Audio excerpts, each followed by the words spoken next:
States of America and to the republic for which it stands, one nation, under God, indivisible, with liberty and justice for all. Okay, we'll move on to roll call. Roll call. Chair Piotrowski.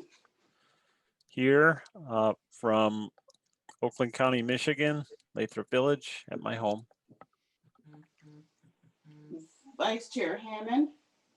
Present, participating from Lathrup Village, Michigan and Oakland County. Secretary Thompson. Here from Washtenaw County, Ann Arbor, Michigan. Board Member Fobbs.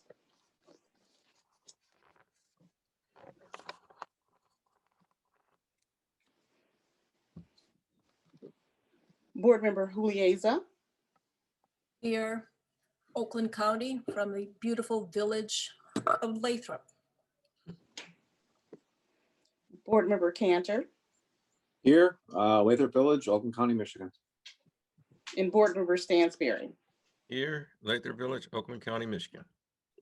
Thank you. Mr. Chair, you have a quorum. Okay, thank you.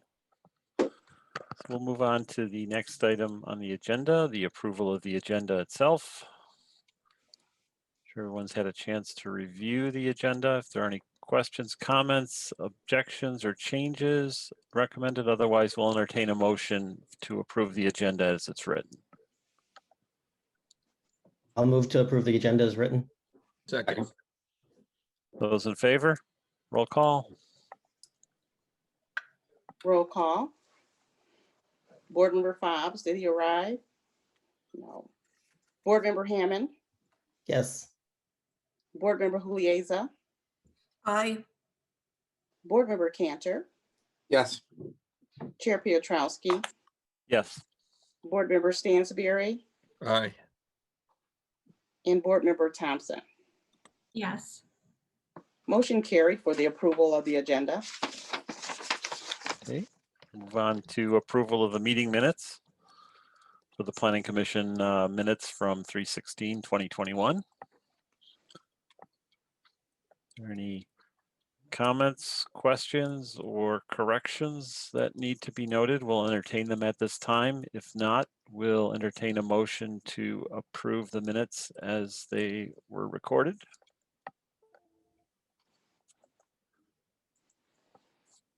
I'll make a motion to approve the minutes.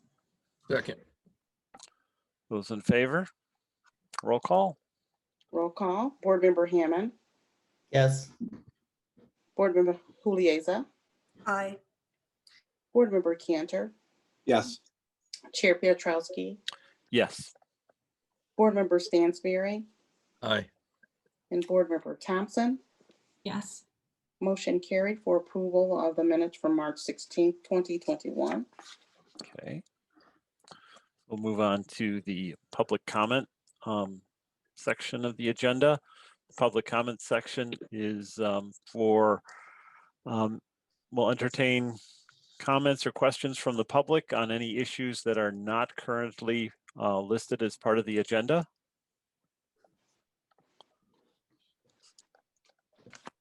If there are none, then we will close that and move on to new business. Give it a few minutes. Mark, just a point of order. The agenda doesn't have a public comment for matters that are on the agenda.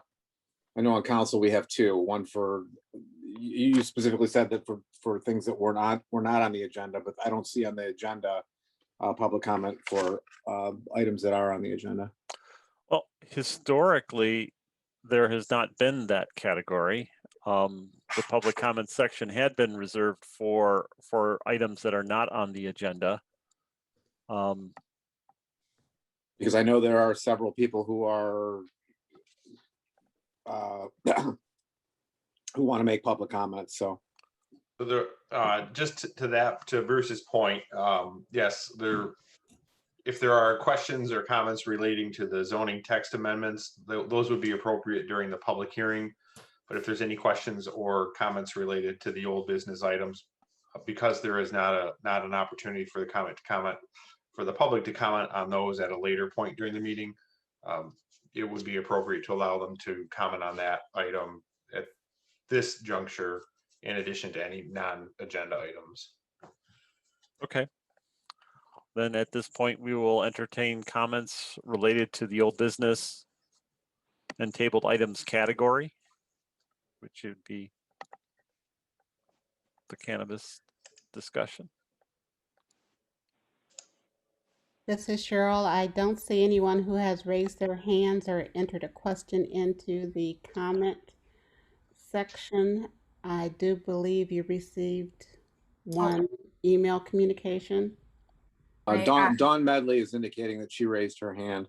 Here, I'll allow her to talk. Oh, I see now. Okay. Dawn, you're unmuted. Hi there. Thank you so much. I did raise my hand. I'm not sure why it's showing up. I just simply asked, I had served on the, I don't know if it was an exploration committee, but we served with the city and went out and we looked and checked at everything. And I just hadn't seen a lot of movement on that. I know that there's a lot listed as far as ordinances and those kinds of things.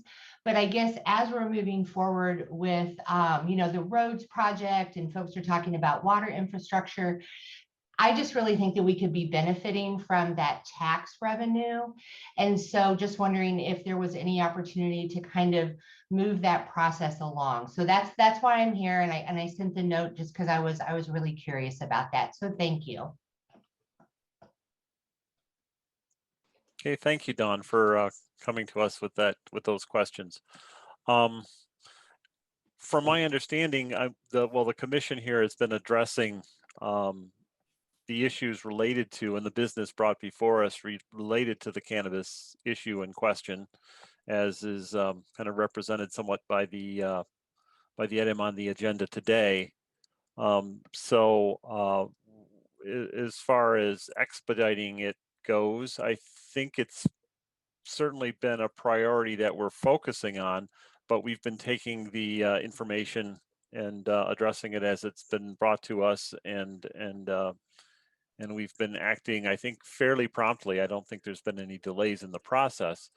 As far as if there's opportunities to move along more quickly, I'll kind of open that up to the rest of the commission or to any of the staff to see if there's any feedback or comments that they can make regarding that. Yeah, I can speak to that, Mark, as the council liaison. So there really hasn't been any delay. I did see your written comments earlier today, Dawn, as well. So with the recreational marijuana, as you guys all know, everybody is opted in and we had to specifically opt out. And so when we opted out, we put a sunset clause to that opt out to essentially force us to, consider the issue and decide what we wanted to do. That sunset is ending in August. Is that right, Scott? Yeah, that's correct. Yeah, so it ends in August. So we have to have, if council decides, well, let me step that back even further. If planning commission recommends the ordinance that we planning commission have been working on to council, and council approves it, we have to have that approved before the sunset ends, because if we don't, then we automatically opt back in, and then anyone can, apply for a cannabis facility. Did I misstate anything there, Scott? No, you're accurate. And just to kind of add on to that, there was a timeline and a schedule that was put before council from the planner and myself, who unfortunately Jill had to step out of the meeting real quick. She has a slight emergency she's tending to, but so that this timetable did lay out, and it did allow for the city consultants to spend the appropriate amount of time, research what other communities have done, what has worked, what hasn't worked, in order to construct an ordinance that is not just boilerplate, but is a good fit for Lathrup Village and for what our residents are looking for, based on the feedback that we've received from throughout this process. So we are moving along. We are on schedule as far as what was presented to council. And I do anticipate that council probably will have this ordinance language that will be discussed tonight, both zoning and general ordinance language. We'll have that probably no later than their June meeting would be my guess. We did recommend for approval by city council language around caretaker marijuana facilities in a previous meeting. So I know that's not specifically related to what you're talking about, Dawn, but it is kind of related to the topic of marijuana distribution facilities and marijuana businesses inside the city. And we did take some action on that as well. So I feel like this topic has actually been gaining some momentum in recent months. Right. And I would just add to that I think the addressing the caretaker facility, well, it did come up and was an issue of some urgency. It, from my perspective, did not interfere with or delay any decisions. In fact, I think we had already gone through the process to that point of reviewing the documentation that had been brought before the Planning Commission and forwarded the process. So they were kind of done in parallel there for a period. So.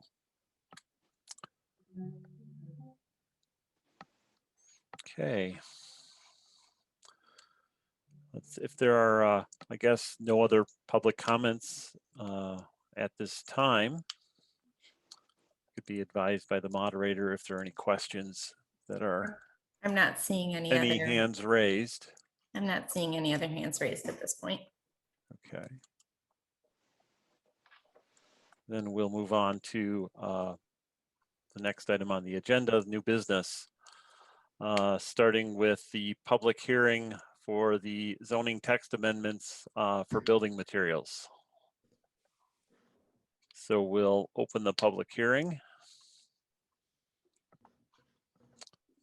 on that. And during the public hearing, we'll entertain comments from the public. If speaking to that specific issue, we generally allocate 2 to 3 minutes per speaker and ask them to present their thoughts, concerns to the commission. Just a reminder that the purpose of the public hearing is to receive those comments. It's not necessarily or not really an active debate with the commission through the process, but we are interested in getting your feedback, certainly. So with that, I'll turn it to the moderator to I guess assign the order here and allow people to speak and give us their feedback. And Annette has asked to speak. So Annette, you are unmuted at this point. Okay, thank you. Good evening. The board of the Lathrup Village Historical Society has several objections to the proposed amendments regarding building materials. We have 2 main issues: the deed restrictions on building materials recorded along with the plats of our subdivisions, and the fact that most of the city lies within a listed National Historic District, which has its own guidelines. The original deed restriction on building materials reads as follows, quote, "All buildings erected on any subdivision herein described shall have for exterior construction brick, stone, stucco, concrete, concrete block, or a combination thereof," unquote. This appears to cover just the first floor. These standards have served the city well for nearly 100 years. The proposed amendment appears to be in conflict with them. The reason Louise Lathrup offered buyers architect design plans when they purchased their lots was for the beauty of the neighborhood and the long-term value to the buyer. These and other restrictions in the deeds were appreciated by homeowners, as shown by a 1942 lawsuit. A group of residents sued over Louise's plans to build cheaper homes during World War II due to temporary materials rationing. Oakland County Circuit Court enjoined her, quote, "from using for first floor exterior wall dwelling construction other materials other than brick, stone, stucco, or a combination thereof," end quote. In her appeal to the state Supreme Court, Louise admitted that economics and changing tastes caused her to vary from her original standards at times. Not to defend her, but at least there was a reasonable explanation: material shortages during the war. I'll also point out that in the early years of the development, there were no zoning ordinances, so there was no one to stop her from violating the restrictions except the courts.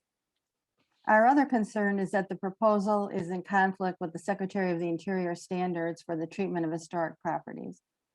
As you know, the majority of the city is on the National Register of Historic Places because it met 3 of the 4 criteria for listing. Among the arguments made in seeking the listing was that, quote, the planning, architecture, and landscape of the community have been tightly controlled so that they possess a high degree of integrity, end quote. The Secretary of the Interior standards specify that new construction, including additions and exterior alterations, need to be built in a manner that protects the integrity of the historic buildings and setting. The proposal before you is said to be for the purpose of flexibility, presumably for builders. We would ask you to consider how that benefits residents. While there's little room for new construction, additions are not unusual and have the potential for much more impact. And as Chairman Petrowski mentioned in your previous meeting, infill housing is a possibility in the future. Making these changes, which give the Planning Commission wide discretion to approve alternative building material, could significantly change our city. We have a unique enclave here. I can't tell you how many times a first-time visitor has expressed wonder to me personally at how charming the neighborhoods are. Our historic building standards have stood the test of time and have been maintained by and large by our codes. I'll close with Louise's own words. Quote, one of the chief reasons for incorporating was that it is a homogeneous town. If all homes had not been brick or stone, if all homes had not been custom built, time could have been saved, but the idea could not have been saved, end quote. Thank you. And I can't tell if Robin Roberts is here, but if she's here, if you have any questions, we'll be happy to take a whack at them. Robin Roberts has her hand raised. Okay. Robin, you can talk. You just need to unmute. Okay. All right. Haven't done this before. Anyway, yeah, so Annette and I are here to answer any questions that you might have for the Historical Society. So in relation to our statement, the only thing I would add also is that with the system we have in place now, where people have to appeal for a variance, that gives you control over the alternative materials on a case-by-case basis. And that seems to be a better way of doing this than a blanket change to the zoning ordinance. Okay. Thank you, Robin. Do we have any other folks who would like to address? I don't The see any commission? additional hands raised or comments in the chat box. Okay. Scott, I'm gonna, before we close this, I just want to get a clarification on like an ongoing, we said no ongoing discussion or debate regarding it, or a debate back and forth. What would be an appropriate manner of handling questions or addressing questions at this point between the commission and the public? Should we be doing it after the closing of the public hearing, or how do we want to? I just want to make sure I structure this correctly. So I think the appropriate way to handle that would be if the planning commissioners have any questions based off of the public comments for either myself or Jill or Susie, I would have those questions come from the planning commissioners themselves to the consultants that way, rather than going back and forth with the residents. Okay. And I believe there was also a letter to be read as well, Mark. Right. There was some questions about letters to be read. If I think it would be appropriate maybe to get more of that feedback, or to have that letter read and then proceed with if there are questions for amongst the commission for Jill, or and we can address it accordingly. Okay, you have another comment in the Q&A section of the Zoom chat feature. It's from Lainey Dixon. She says Louise Lathrup also didn't want brown people in the neighborhood. I'm a brown person with siding on the second floor of my home. How homogeneous do we have to remain? And then for the letter, I'll read it out loud for you. It is from Karen Miller. And she says, "Dear Planning Commissioners, after serving as a member of the Lathrup Village Planning Commission for 5 years, I know very well that the majority of things brought before you come from people that don't live in our community, who for the most part will not be impacted by the recommendations you make to the Lathrup Village City Council. I also know that many of the things brought before you aren't in anticipation of something that city leadership knows may be coming down the road, i.e. adding language to cover storage facilities, making changes to allow for gas stations and drive-through restaurants, changing the allowable size of storage sheds, honoring commercial property owners' requests over what is best for residents, and now perhaps paving the way for a developer of the House in the Woods property. Very little comes from the people living in Lathrup Village. The residents of this community have been long committed to maintaining the integrity of our many beautiful homes and buildings throughout the historic designation we have received through the work of the Lathrup Village Historical Society and with the strict building requirements you are considering eliminating.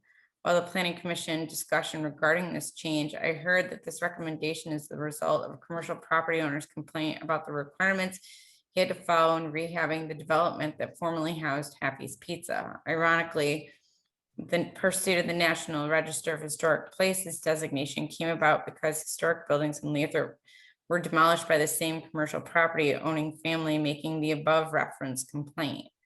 Besides living in Lathrup Village for over 30 years, I've been a realtor for 17 years. In that role, I can unequivocally say that this proposed change will impact the value of Lathrup Village homes. We should not aspire to be like new developments as suggested by the city attorney. We are a community of quality historic homes that should be respected. I have viewed thousands of homes, and the quality of Lathrup Village homes can't be matched in newer builds or in homes built in other communities with more lax standards. New homes may look nice, but even those in the multi-million-dollar range would not measure up to our Lathrup Village homes when it comes to quality of workmanship and materials. Products other than brick and wood very often aren't better or more durable.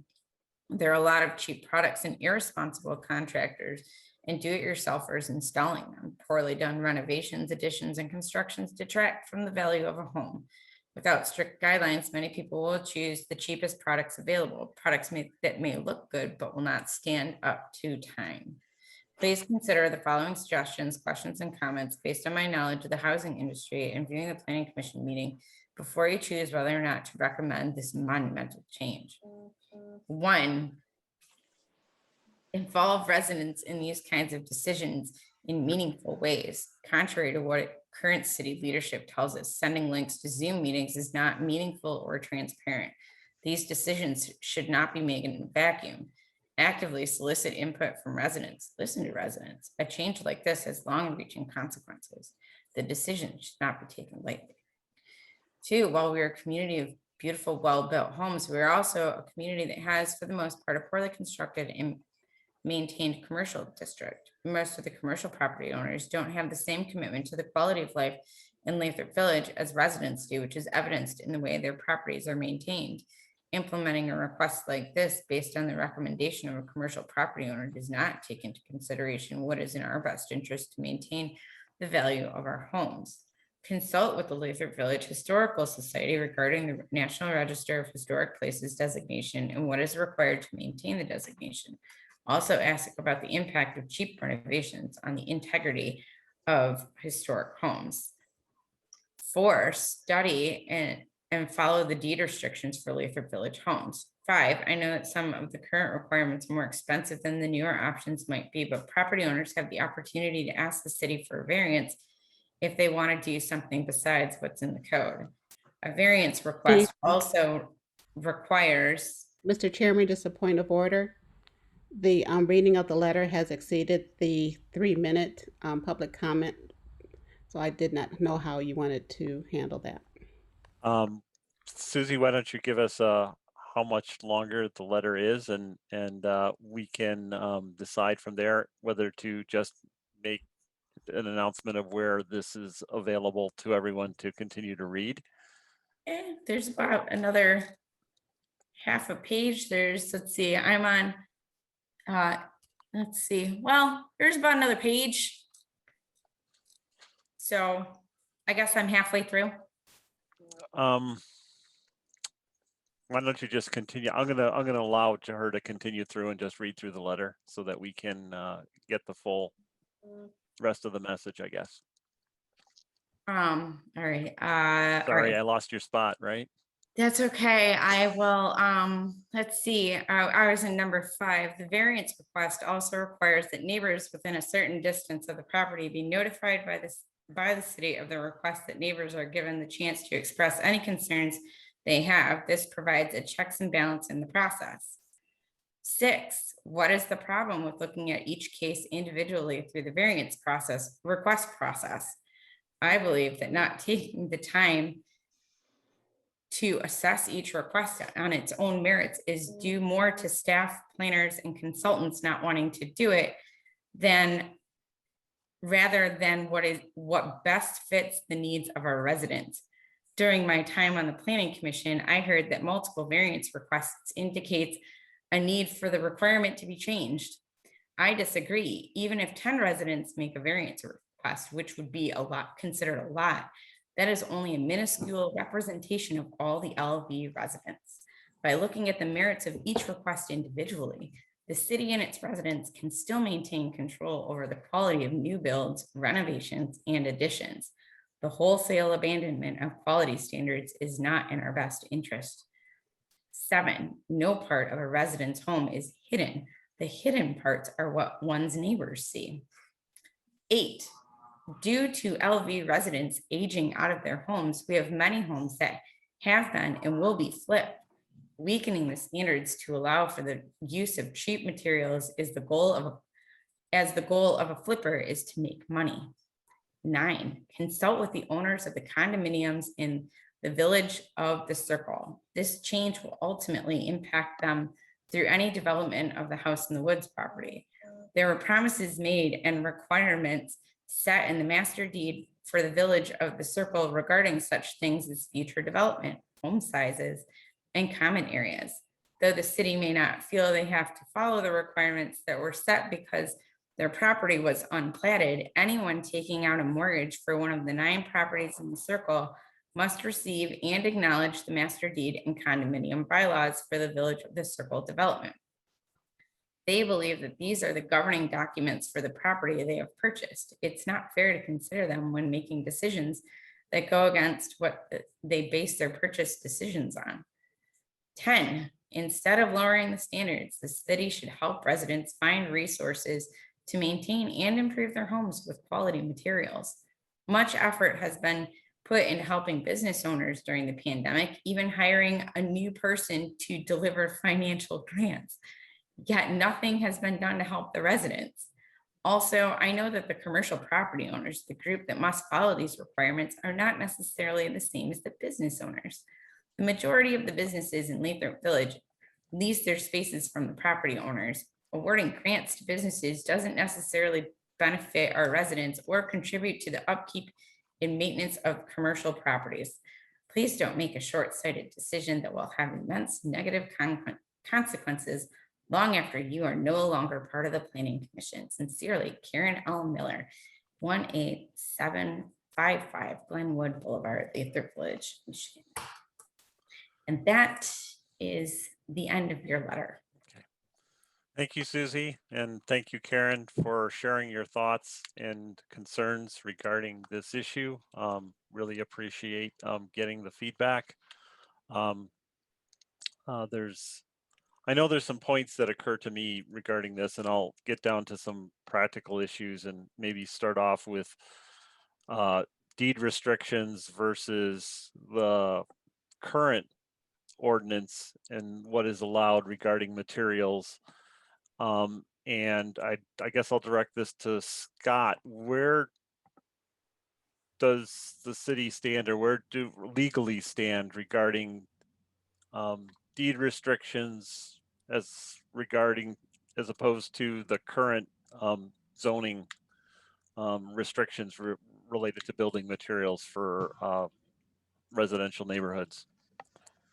Well, the problem is that most of the deed restrictions that are contained in the original deeds are, as Ms. Dixon pointed out, contain languages that are clearly illegal, redlining, racial profiling, things of that nature. And based on that, those deed restrictions, in all likelihood, would not be enforceable. Any of them would not be enforceable if they were to go to court. Secondly, the fact that most of the homes south of 696 deviate from those deed restrictions. So again, it shows a pattern that the deed restrictions were not held or were not applied strictly to other properties that were built within the city. So again, it would undermine their enforceability. And so, based on that, that's why the city has adopted a zoning ordinance and has addressed the building materials as part of that zoning ordinance. So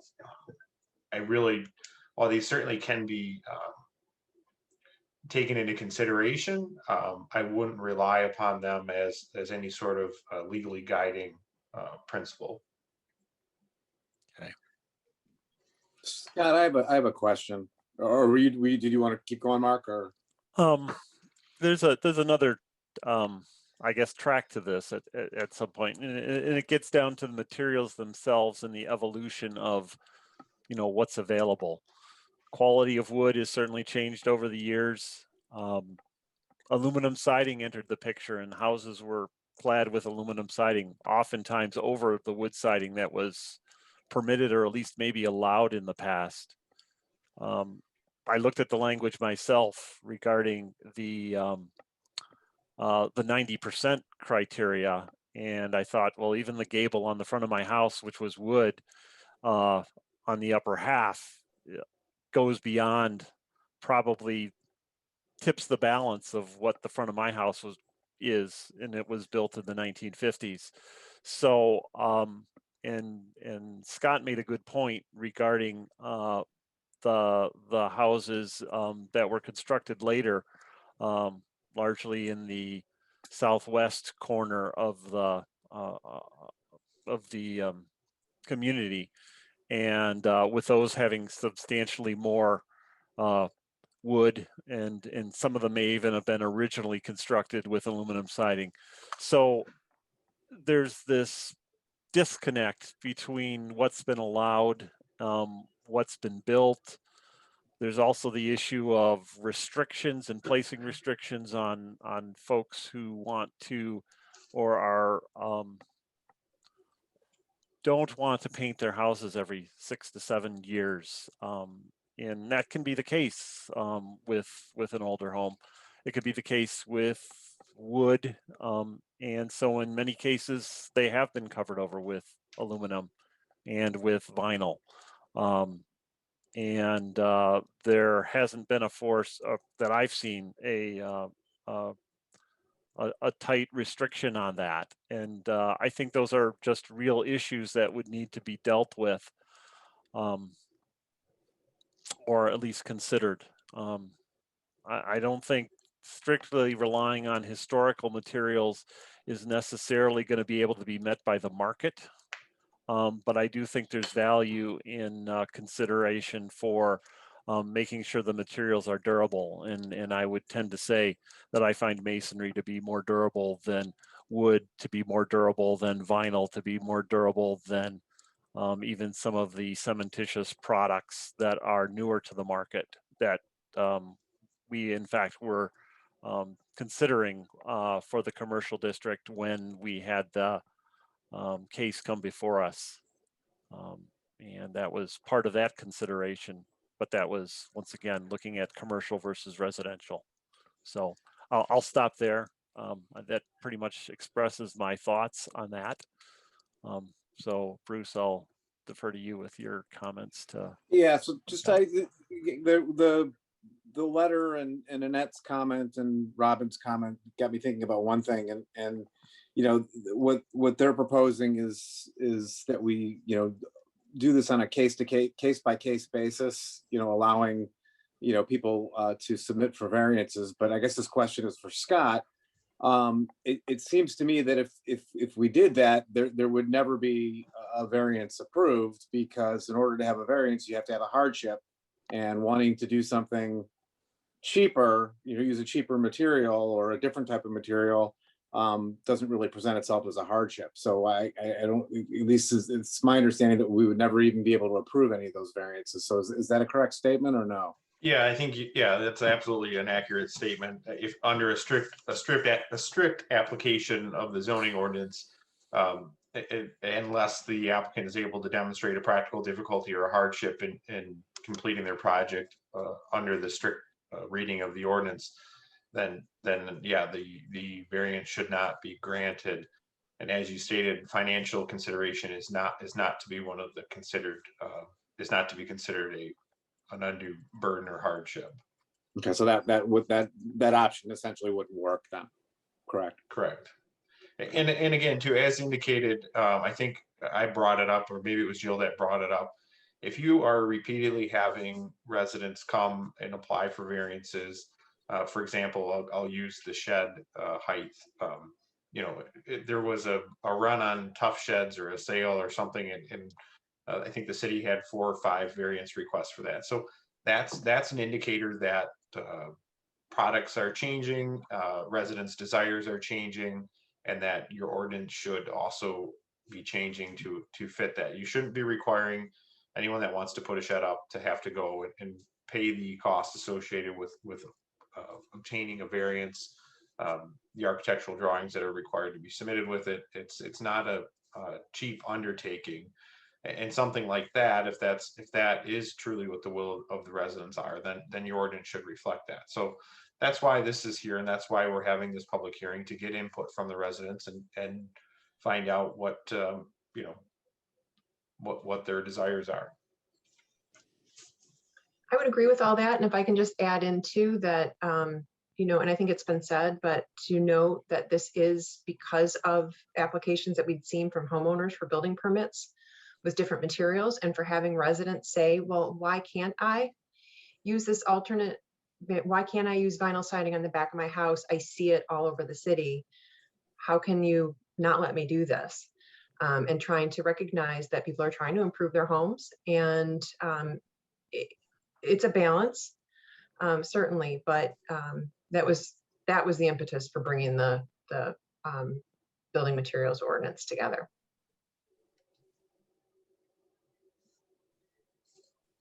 So I haven't personally seen a whole bunch of requests like that. Are those things that just aren't coming to the planning commission? With the residential homes, no, they don't come to the planning commission. Yeah. Most of that stuff is done administratively through the Building permitting process. Okay, but I also haven't seen any written evidence that you guys are getting requests like that. Essentially what I'm saying is all we have is your word that you're getting requests like that. And of course, we trust you because we're hiring you to support us to do that. But But like they were saying, it's not something that would ever have come to you anyways, right? But the zoning ordinance change is being precipitated by an influx of requests for use of materials that aren't supported by the ordinance. But you're telling us that we don't actually have a whole lot of information about, well, how many of those types of requests are coming in. Yeah, and I think too, it's not just that people are asking, it's that they see it elsewhere in the city. And so the question is that perhaps in years past, this section of the ordinance wasn't enforced as tightly as it's being enforced now. And so is that something, that if you already have had it, you've had this ordinance in place for years, and yet it hasn't been applied consistently. So the question is, when we see them coming in and we have residents asking, that's when we bring it to the planning commission. And it's not, I don't see any, well, I'll just leave it at that for the moment. Okay, that's fair.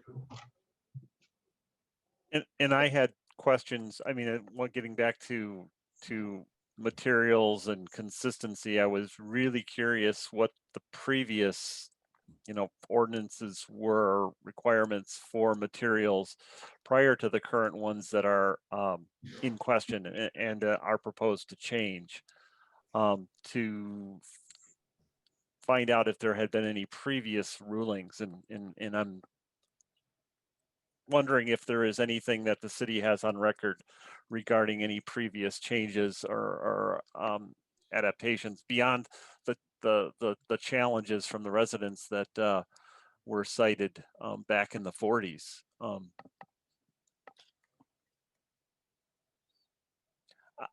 Very casually, I knew coming into the neighborhood just from conversations with residents in the past that there were limitations, that there was a requirement for masonry on all four sides. And in many instances, it was a situation where addition might have been the enclosing or encapsulating of what was in a 3-season room. And would they be allowed to finish off areas that were previously glass with other materials other than masonry? And I think there's been, I've seen a variety through the neighborhood, so that maybe speaks to the fact that different standards were followed, or maybe in certain cases things were constructed and not always enforced. I think you just described the most recent situation we had with a property on Golden Gate last month, where the resident applied for a permit to do an addition, and initially the permit was granted, and then when they went out there, they said, "Wait a minute, where'd this other addition come from? You're already beyond the 90%." So that and Jason, to your point, that is one just recently that we did deal with, where they were trying to enclose a sunroom with a material other than brick. So. There's other situations. I mean, things that come to mind, at least from some of the comments that have been provided, and it's not I wouldn't call it the crux of it, but as much as I think many of us came to Lathrup, we loved the beauty of the neighborhoods, we loved the quality of the houses, we loved the diversity in the neighborhood, the diversity in the architecture. Now I lost my thought. So there's an appreciation for the quality, and so I can understand, and it's I mean, one of the comments that I think I had made in a previous meeting was I saw an example where vinyl siding was used to do a quick repair on a masonry chimney. And I was rereading some of the comments or some of the proposed changes, and I'm not really in support personally of allowing chimneys that are not masonry. I think that does go in a different direction, and I know it's more expensive, but I'm also trying to find that balance between allowing materials for a practical reason. It's hard to you can't do things that legislate taste. How do you define taste? You're not always going to find somebody able to who's going to I mean, there are materials out there that aren't necessarily brick and stone that can be used in very tasteful manner.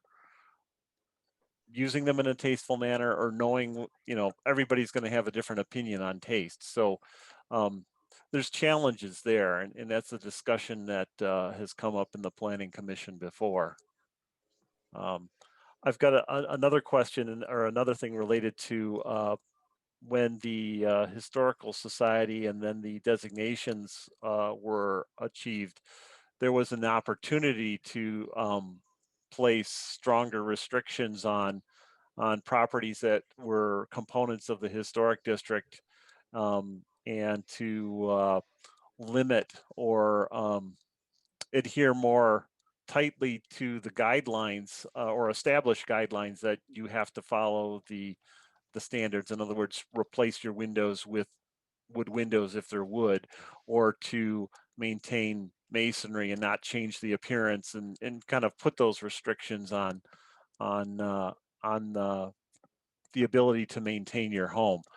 And I've spoken with individuals in the past who have had living in historic neighborhoods who have seen quite a bit of discussion and taking sides on those issues. And from my time in the historical commission, that wasn't the point of so much of a discussion. It wasn't something that was pushed as a goal, and partially probably out of a recognition that people, by and large, try to respect what they have in the community. I can't say that that would necessarily meet everybody's standard of what is, quote, respect. As an architect, I have strong opinions about things that I think are appropriate and not appropriate when it comes to maintaining the spirit of your home or an existing structure. But what we choose to legislate or to require will have an impact. So that's something I think that needs to be taken with some balance in how we decide to make adjustments for, or to start to maybe balance what we have allowed with what's reasonable to allow as far as material and newer materials. Mr. Chair, I wondered if you could yield the floor to the other members to see if we could understand where their position might be. Certainly. I see Mr. Fobbs, Mr. Stansberry, Ms. Thompson, Mr. Hammond. Are there things that you wanted to express besides those expressed by the chair? I mean, one thing I was thinking about was, I was just looking at the list of materials that Annette read from the deed restrictions. What I wrote down, maybe I missed something, but what I wrote down was brick, stone, stucco, concrete block. And if I look at the new language that's being proposed, and I understand that, there are percentages associated with this that aren't maybe in the old language and aren't in the deed restrictions. So there's that aspect of it, but just looking strictly at the materials, the only thing that I see that we're adding that's different than what that's what was stated in the deed restrictions, are glass, cutter cast stone, cementitious board, and that's it, right? Those three things. And again, I see buildings in the city, houses in the city that do have those materials, right? So I don't know. I feel like while we're modernizing, I feel like we're modernizing the language based on materials that are available, but not necessarily, to the degree that it'll create a wholesale decrease in quality of the buildings, the houses in the city, in such a way that it'll deflate or decrease the values of the homes in the city or ruin their historical nature. I think especially houses that are actually registered, that have the plaques that have been specifically registered as a historic home, the owners of those homes want to maintain them, right? And the ones that are nearby, like mine's not registered, but I have a desire to kind of use the to make it look similar to what it is already, right? If I need to maintain or change something. So I would hope that our neighbors would feel the same way. And I feel like I don't know, I think my feeling is we need to move forward, right? In some way that supports, as you said, in that not just the business owners, but also the residents, but there needs to be balance between those two things, right? The residents and the business owners do need to live here in harmony and be able to maintain the buildings that they own.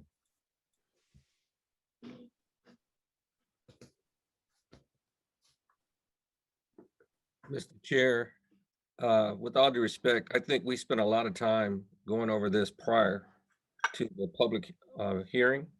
We all agreed to the language that was proposed. We all know why. It doesn't make a substantial change. It just moves it into the present, not to get into the historic issues of Lathrup Village. But we do have to live in 2021. Building materials have improved. The language in the new coding language is not that different. It allows for a little more flexibility and creativity in 2021 and going forward. I think we've already discussed this. I think we should just simply move on, either agree with it or not. Okay. Any other comments from commissioners? Mr. Chair, I would ask my colleagues, I wonder if those percentages, I know, Les, that they don't represent a vast difference from 90 to 75. Let's see, 70 to 50. Might there be proposed adaptations that would maybe appease concerns?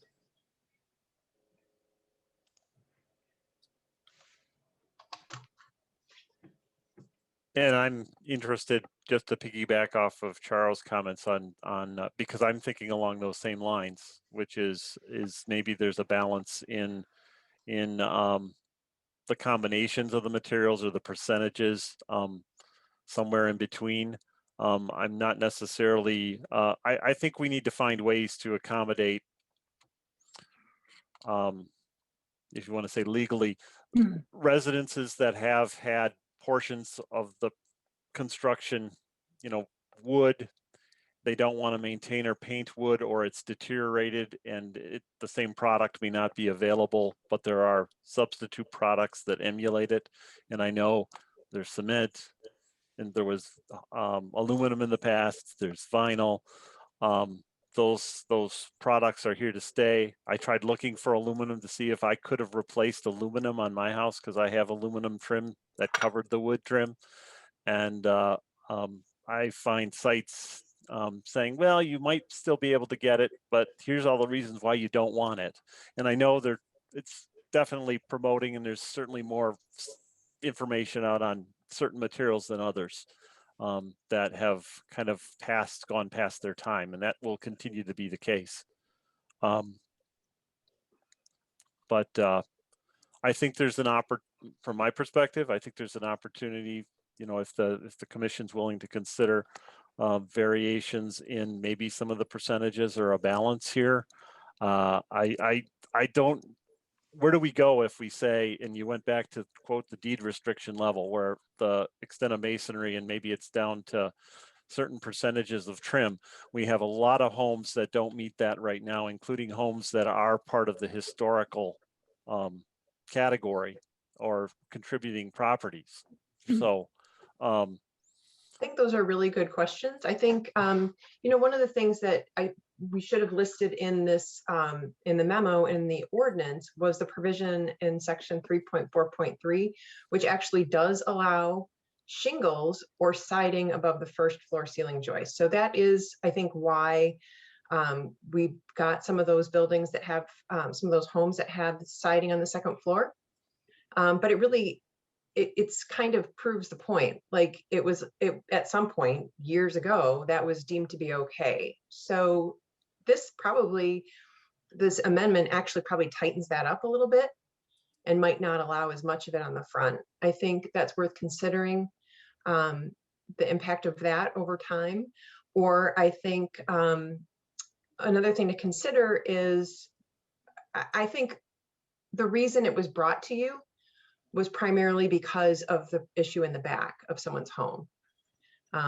Thinking that yes, I understand that the neighbors adjacent, but it's fewer people would see it in the back. Plus you also have screening and things of that nature. So that was the idea behind sort of the two scale approach, where we had a greater percentage of higher quality materials when you can see it from the street, and maybe a lower standard in the back where it's not visible from a street or from public view. That may be more of the case even that has occurred over time in the city that we may not see. So we may not really be aware of it. But I think those are two things to consider. I think, you know, to your point about the materials,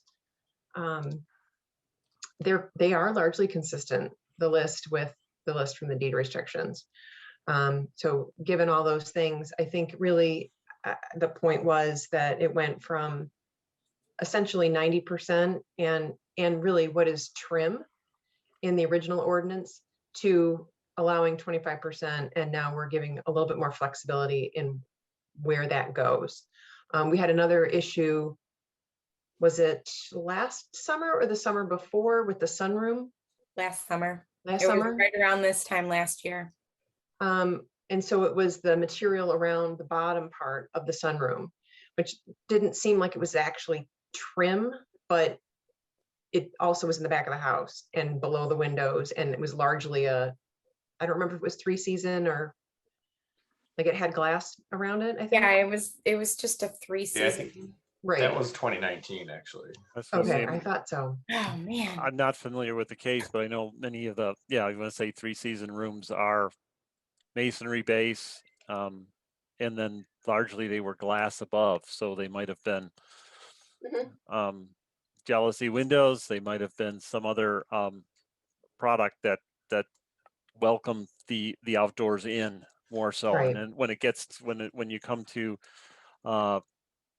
whether it's just enclosing and trying to make those indoor space. Yeah, and that wasn't even really the question for this family. It was, they wanted the 3-season room, and rather than having the space under the window to be brick, they wanted it to be vinyl siding because that was what they were wanting to do. And the question was, is it reasonable to have this in their backyard where really nobody's going to see it?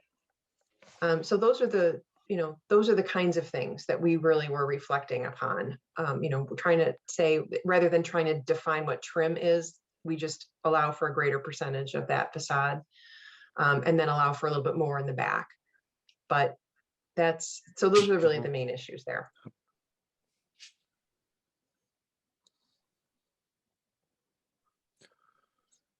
Because I guess I should follow up by saying that we agree that, and as it's been stated in the master plans, all the last ones that we've worked on with the city, the integrity of the residential neighborhoods, the attractiveness, all the things that you mentioned. And so we are working to support that through these ordinances, not take it away.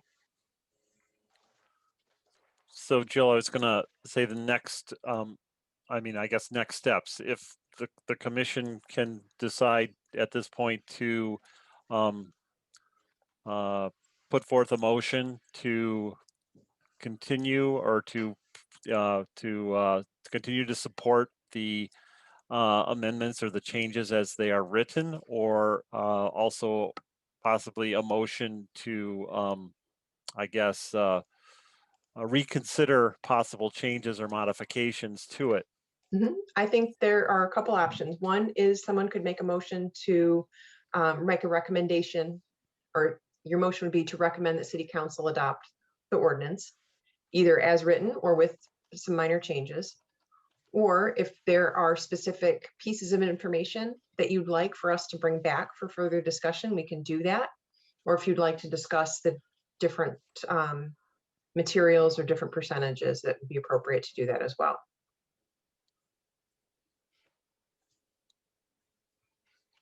Okay, what say my fellow commissioners? I've got my opinion. I'm not gonna put it I have forth. I have a question about the percentages, right? So what you just said, Jill, I understand we're trying to provide more flexibility, but why 15% less than in the VC district for street facing, and 20% less for not street facing compared to the VC ordinance? Well, we really, for one thing, we were not, well, I guess we did sort of use the VC district as the starting point. But thinking that we were trying to be a little bit less restrictive in the residential areas. I mean, it already is essentially 90% in the residential district. That's what we require in the village center district. So that was the same. So that wasn't necessarily a change in the direction towards flexibility. And so lowering it to 75%. It still seems it's 3/4 of a building facade. It's most of the building facade. It's certainly, you know, a substantial amount of the building facade is still the quality material of glass, brick, cutter, cast stone, wood, or the hardy plank siding. Yeah, and I think But those, I mean, and that's another thing that we can talk about. If you don't think that wood or the hardy plank, or, I mean, if those are materials that you don't think are appropriate to be comprising 75% of a residential structure on the front, that's probably a good place to start. We could take that out. Sure. right. I have a question, I'll- Mr. Chair. Certainly.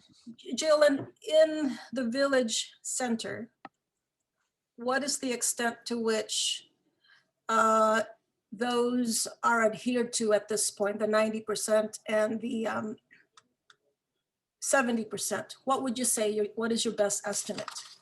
For new development in the village center, Mhm. I New would or have to say we whatever. haven't had any, so I don't know. Because But you'll recall that we've had this conversation with some of the mixed use districts, and we did have the conversation with the commercial property south of 696 on the east side of 11 Mile, where this did come up before. And we had discussed having an ordinance amendment at that time, but at that time, the applicant was able to provide enough documentation about his proposed material that did seem like it met the criteria listed in the current standard 5.4A. You remember they brought in a lot of information. They had the representative from the manufacturer to not say that it's brick, but to say that it also meets the specifications for the ASTM standards. But to ask a resident to do that may be a bit onerous. so you're saying that there would be a relaxation of those percentages in the residential districts. Yes. But then there's also the real practice. I think you're saying that that many of them don't meet that already, and so therefore, you know, relaxing those restrictions, everyone's then within these this ordinance. So I wonder about if you indeed lowered, and if you relax those, how much further would residents come under that? So that's, I guess that's a real question. I'm trying to sort of understand what So your best. are you guess saying no matter is. what level we set it, people are always going to want lower, lower, lower? And if we keep going, how low? I I can't think answer what that. she's I hope asking is not. how many of the residents would now be conforming if we reduced it? So that's, yeah, I mean, are we lowering these standards because that's where we are at this point? And I don't necessarily agree with that. No, and I don't know, because as I said, I think a good number of these may have already taken place in the backyards, which we really wouldn't see. Except for, like I said, that one other provision in the ordinance that allows the vinyl siding on the second floor. In which case, you know, that's a full-on half of your whole house that's vinyl sided. And like I said, I also think that should be included in this amendment. So whether that's to be stricken completely, which is what I would recommend, and then go with this so it's all in one place and it is consistent. I've got a question for Scott related to this, and that goes into the just the situation, hypothetical, somebody owns a house that doesn't meet the current criteria, and if they were required to rebuild and they have insurance on their house, etc., would the city technically require them to put back more masonry where there wasn't masonry before, or some other material to fall into line with the ordinance as it's written? Well, so actually, we just addressed this last night with respect to the zoning board made a determination on a non-conforming use classification, whether it be an A classification or a B classification. And the difference is that a B classification is allowed to either expand or continue the non-conforming use. So I think in that situation you're describing, if the resident wanted to rebuild what they had and it was still outside of whatever these ordinance amendments potentially could allow for, then I think that would be the avenue they would have to go. And ZBA would make a determination. And I could see their hardship becoming an argument there. It's not what they had, it's what it was, and Well, if they were putting it back. Yeah, and that's a little bit different standard for the non-conforming. It's not a practical difficulty or hardship, but it more weighs on the impact to the neighborhood and the whether or not it's consistent, and if it's a deterioration to the value of adjacent properties, or if it's consistent with what's there. So Right. that a slightly different standard.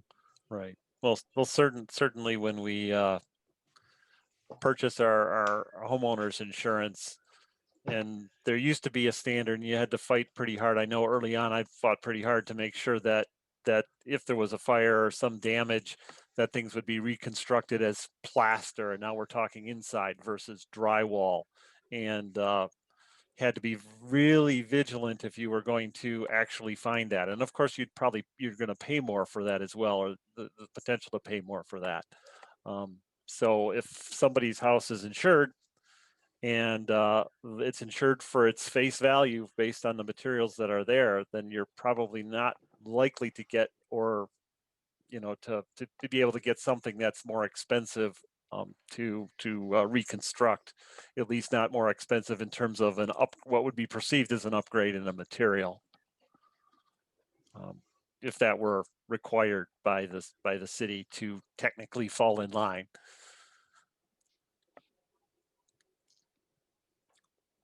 So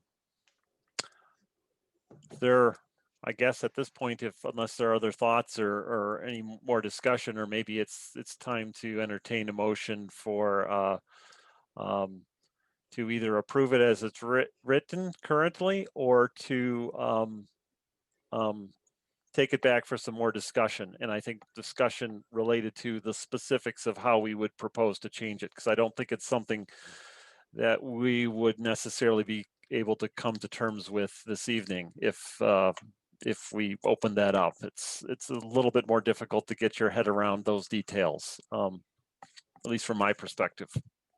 But wait, Jill, you said you had maybe some potential amendment that you'd like to pose. Well, I would like to, yeah, I think I would like to delete section 3.4.3 and have everything consolidated into this one section. So I'm thinking that maybe, and we'd have to have another public hearing on that anyway.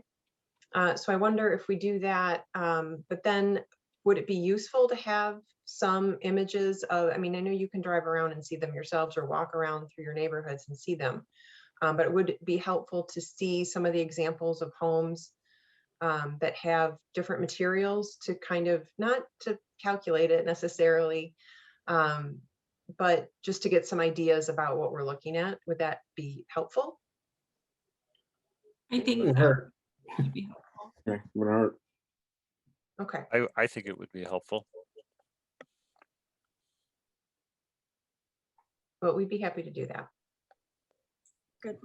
I had that thought today, like I was walking around my own neighborhood and noting the number of houses that have some kind of siding, and then realizing, well, I'm just looking at, 3 blocks of an entire city, right? Oh, Well, if you wanted, actually, I can give you all homework, and you could all take pictures in your little walks and then send them to Susie.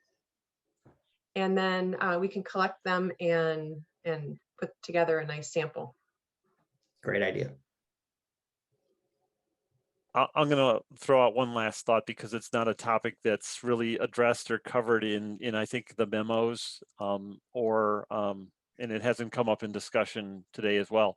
And that's with regard to percentage of materials, particularly materials on the side. Lathrup has, by virtue of the way it was, maybe the previous criteria, the houses aren't really close together. I mean, in some neighborhoods they are. You allow for materials that are more combustible on a side, and then you potentially have greater fire risk issues. We're not in a situation where our houses are right on top of each other, so maybe that's not too significant, but it might be something to consider when considering percentages. What we want to allow or what we feel is reasonable.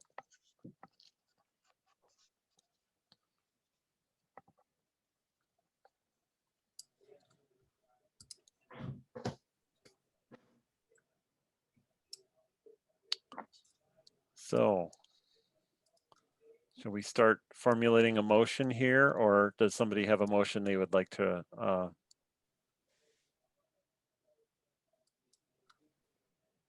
bring forth? But the motion might be to table, is that what you're asking? Yeah, to table. Or postpone? We have a Excuse me, proposal to postpone for further evaluation of some of the specifics related to the materiality and changes. Yeah, I'll make a motion to table this agenda item to a future meeting so that we can gather more information. Second. Those in favor? Excuse me, Mr. Chair and Attorney Baker. So the public hearing is going to be continued? Is this what the motion is for? Or did you close? I think that the motion is to table this discussion until the next meeting. And because the amendments that Jill are proposing are to a different section that wasn't included in this public hearing notice, that we would renotice a new public hearing. So I'm amending my motion to also include publishing a new public hearing for the additional ordinance amendments. Thank you. All right. I have a motion and I have a second. And roll call. Board Member Hulieza. Aye. Board Member Cantor. Aye. Chair Piotrowski. Aye. Board Member Stansberry.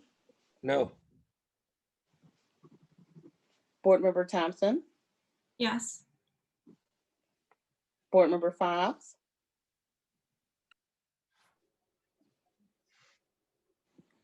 And Board Member Hammond. Aye. Motion carried.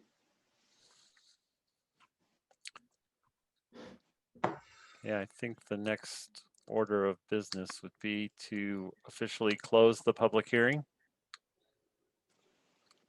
I know we kind of moved into that mode of discussion amongst the Planning Commission with the assumption there were no further comments from anyone.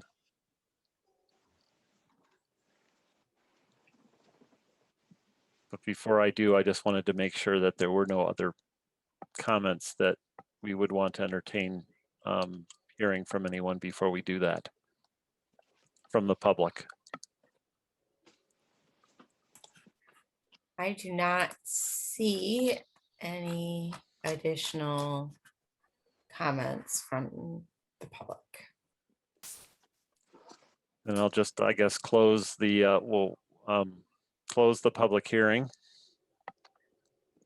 And certainly entertain future input or continuing input on this topic from the public. So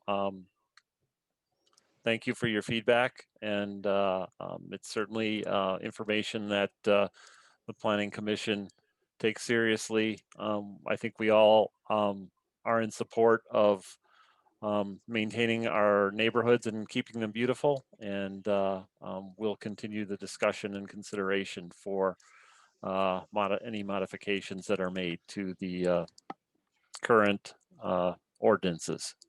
related to building materials.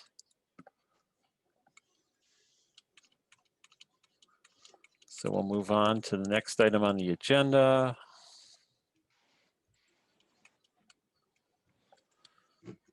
Which is zoning text amendments, site standards, and chapters 5, chapter 6, development review.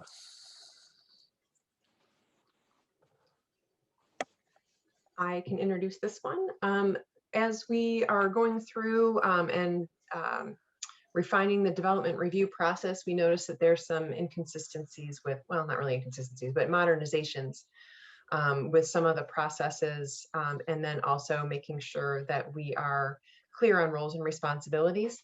And because that changes from time to time with different resources that the city has available, it was some of the suggestions included things, improvements to our development standards section in terms of the number of plans that we're requiring, a little bit of clarification on administrative plan review, and then some clarification on who does what. And so having the city administrator or his or her designate as sort of the stand-in for whoever that happens to be at the time. Sometimes it might be the building official, sometimes it might be the community development manager, sometimes it's the city planner. But to have the city administrator be the one that's in charge of identifying that person who's truly responsible for that item. And so those are the bulk of the clarifications. They're pretty much housekeeping items, except for, I would say, just some clarifications too, as we were going through section 5.5. It's about the protective or barrier walls, number 4, looking at where the walls or fences are placed. Trying to make sure we've got some clarification that that whatever space is left over is maintained properly. So I'm looking at some of the other ones that we have. And Jill, I was just gonna, you're speaking to where materials are away from property lines. Yes. Because of criteria within the ordinances for the placement, and then. Right, well, the ordinance doesn't really tell us where a wall has to go, except that it's on maybe on a property line. But if it's on a property line and the residential home that's adjacent to it does not have a fence on the property line, but maybe their fence is in a little bit, now we've got a gap in there, and how do we address that? So we're just saying that it needs to be maintained. And I think that we were going to also add in, we left off the space in between may be adequately maintained by the commercial property owner. I think that was one of our other changes that we wanted to make. yeah. Susie, do you want to add? I to know the that was the primary thing I think I wanted to add in this one. I mean, just speaking in general for fences, I think that'll be something else that we bring at a later date for how we would address fencing, like the residential fencing. But for the discussion tonight, this is just residential versus commercial barrier walls. So, but that was the only thing I wanted to add, was maintained by the commercial property owner. Hi, Jill. Mhm. These are little things, but may I make a request on, I think it's page 11 and 12. Mhm. It's on the PDF, it's 11 in the square box.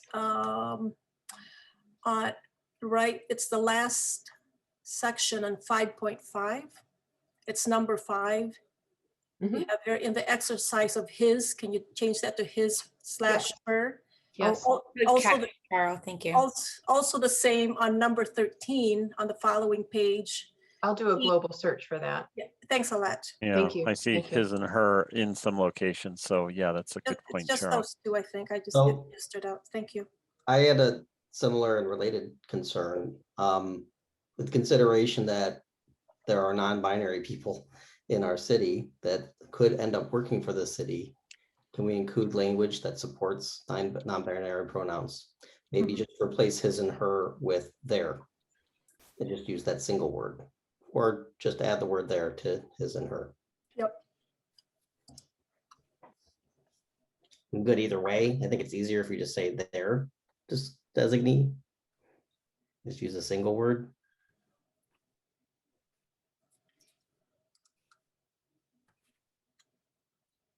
Susie, who's the city's full-time engineer? That is Scott Ringler. He is with Giffords Webster. So he's not the city's full-time engineer. He's a third party. Or- Correct, yes. Then But the he is same our city language should be engineer. Put in for that too. It should be the administrators or their designee, because now you're designating it to a third party. If we don't have a full-time person, we're designating. Which point are you looking at, Les? Is it designating or contractual? It says right there in the, That's the section on grading. yeah, And it, where it says you changed everything from building official to city administrator. right, except for that one, which did seem quite. That's not the only one. There are a couple others as well. Then there's one that says city engineer. Right, there were, I think, 2 that said city engineer, and those were because they seemed very specifically to me to be engineering related items. But the problem is the city doesn't have a full-time engineer. So you designate it to a person that doesn't actually exist. You're third party in it, which means you're designating. So you should just designate it like you did the other ones. I'm going to throw that question to Scott. Scott, Yeah. do we have issue with that with definitions there that may need to be defined or expressly stated? You're on mute. You're on mute. I think it's pretty straightforward, whether they be a designee or whether the reference to whether it be building official or city engineer or even city attorney. These are all positions that are in the city charter. So whether they're full-time or through a consultant, then I don't really see a need, but to add additional definition, but I think either way would be sufficient. Well, I tend to agree. Les, I think what you're saying is these are hired consultants. Yeah. And they are not accountable as city administrators, folks who are hired at the city. Is that what you're saying? I'm So that saying there's potentially some sort of conflict of interest. And who are they accountable to? Well, the city engineer works on behalf and is consulting to the city. okay. He is filling that role, just like your building official fills the same position. Your building official is not a technical employee of the city. Exactly. Which means the city has decided someone in the city has the authority to designate that authority to that third party when they hired that firm. That would be what the city council and their approval of the contract. The contract, right? Right. We'll make all the changes consistent so that it's clear. That's just all I'm just saying, just so it's clear. That's all. I'm going to say, aside from that discussion, the only other comments I had related to it was just maybe a brief questioning as to whether whether this speaks to the status of a full-time or maybe even part-time or maybe even lesser part-time building official or someone filling that role, and if that's where is this in any way trying to provide for that, or are we just getting into practical matters with regard to cleaning up language for who can make a decision or who can point to? My concern would mainly be that the person who's most qualified is recognized and the responsible one that we should be pointing to, whether it goes to Cheryl as the city administrator saying, she might not be on top of things so much to be able to tell or dictate whether the parking standards are met in detail or not. Right, and that's why she's and gonna I apologize, designate. Cheryl, if you have a depth of experience here. I'm just using it as an example. Right, and that was the idea. And so if we change it back to consistent with the other ones, Cheryl will, or whoever is the city administrator will identify the appropriate person to handle that, whether it be the city engineer, whether it be the city planner. which is referred to in here as well. But that'll be something that the city administrator will be able to do with whoever resources, human resources are available. Makes her the point person in certain instances. Yes.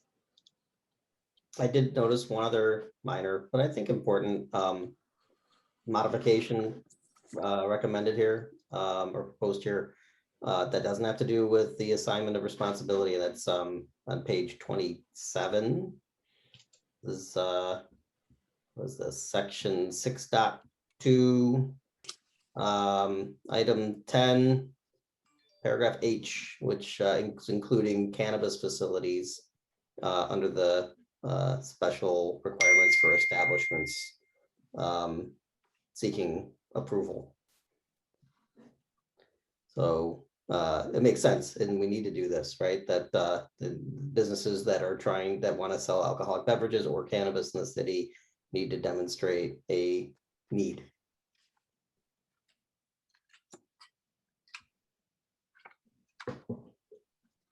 Where are you, Jason? What page?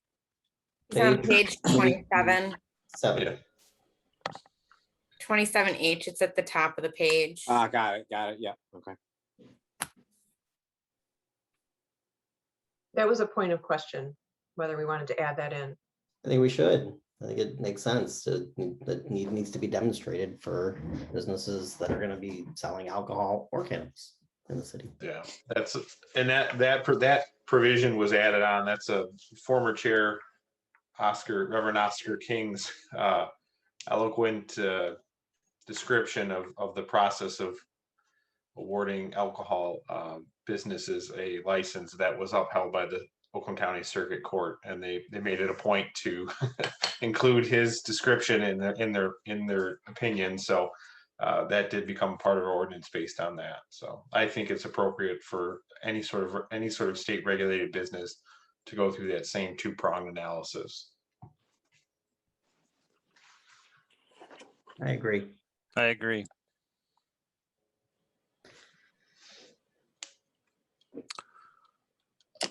So is the process here then to recommend approval of the language with the amendments and cleanups that we discussed? In this case, we would want a public hearing. Yeah, I do a public hearing. Okay.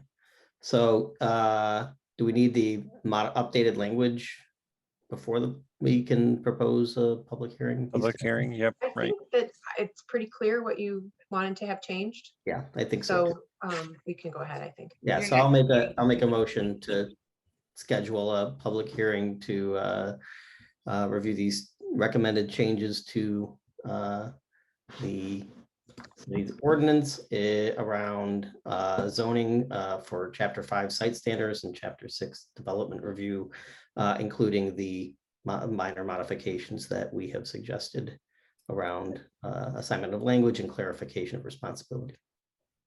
For May 18th, please. For May 18th, 2021. Second. Those in favor? Roll call. Yes.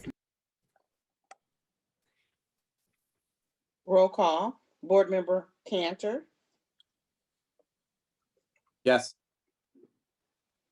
Board Member Chair Pietrowski, Yes. Board Member Stansberry, Yes. Board Member Thompson, Yes. Board Member Hammond, Aye. and Board Member Huliza. Aye. Motion carried. Okay. We'll move on to old business and tabled items, cannabis discussion, draft zoning ordinance, and general code language. So this is a very brief introduction because I don't think we've made substantial changes since the last time you have seen this. I believe we discussed it. And our charge was to compare the draft zoning language with the draft licensing language to minimize any duplications, although we did leave some of them in just because we felt like they made sense. So I don't think that we made any real substantial changes since the last time you saw it.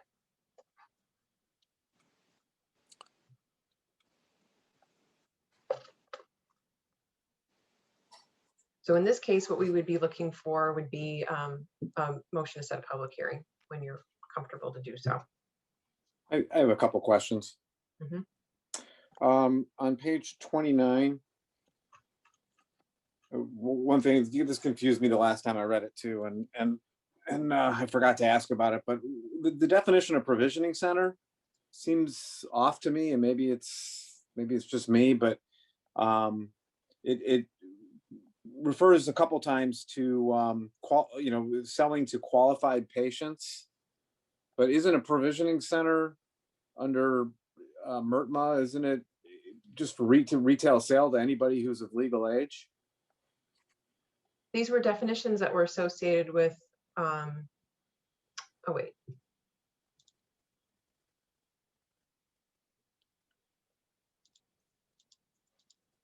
I think that's the definition that came Yeah, from the medical it is. marijuana provisioning centers. It should be, we should include retailer in here. Yeah, retailer's missing. It should be for both. We should have for both. We should have for both. Yeah. Okay, and then However, that's really just the introductory language. So yeah, I mean, I obviously want it to be clear for people to read it to understand what we're talking about. When we get into the ordinance itself, it is retailer. Got it. okay. So you're saying the definition is here as part of the definitions, but it doesn't expressly, I mean, when it comes to a primary caregiver. We did that in a separate ordinance. Right, it's a separate ordinance, so there are no conditions within this ordinance for that, other than it's just an explanatory definition. Yeah, if you jump down to page 40 under the definition section in the general ordinance, it does spell out both cannabis provisioning center and cannabis retailer. Yeah. So it's actually in the language of the ordinance. Yeah, it just wasn't in the introduction. Yeah. Okay, and then on page 35, did we ever? I can't remember, and it's not listed here. What did we ever decide on whether or not there was going to be a separation requirement between the provisioning centers? That was a question that I would think I wanted you to ask, discuss and answer. We have, right, and actually I did, thank you for reminding me, because I actually put that in brackets on page 35 under F. Yep. In bold, another provisioning center. So that's the question we have, and that's if you look at the map that's included right before that. On page 32 is the map.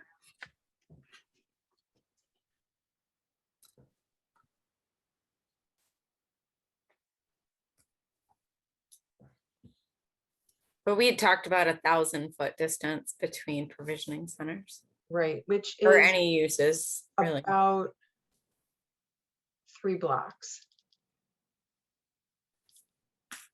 Yeah, my thought on that was just given the fact that we're only proposing to allow 2, and given the fact that the entire central section of, basically the village center is off limits, that we're making it even more difficult for them to locate. And given that we only have 2, seems like a separation requirement is not a huge deal. I don't know what other people think.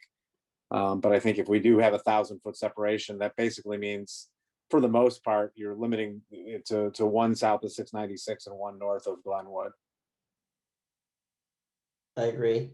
I think given the number of licenses that we will allow, which is 2, that there doesn't need to be a distance between the two facilities. I think if that were to change in the future, that might be language that needs to be addressed, and I would be afraid that it would slip through the cracks. So is it moot language right now, is what you're saying, or it's I like? think it's moot language if you only have 2 licensed retailers, but I think if you increase it to 3 or 4, it's really important.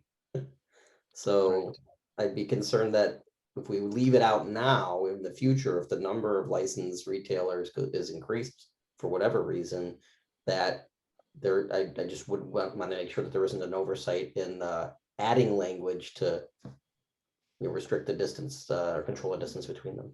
Could we say something like, as part of the ordinance, if the number of provisioning centers ever exceeds 2, then a 500-foot, separation requirement is required, so that way it doesn't get overlooked in the future? Or do you even need to do that as opposed to just leaving that language in there? It's not affecting the current outcome now, and it's not prohibiting, it's not making it look like you're allowing to, but you're not allowing to. Right. But it provides additional protection again if you opt, if the city opts later to increase that number.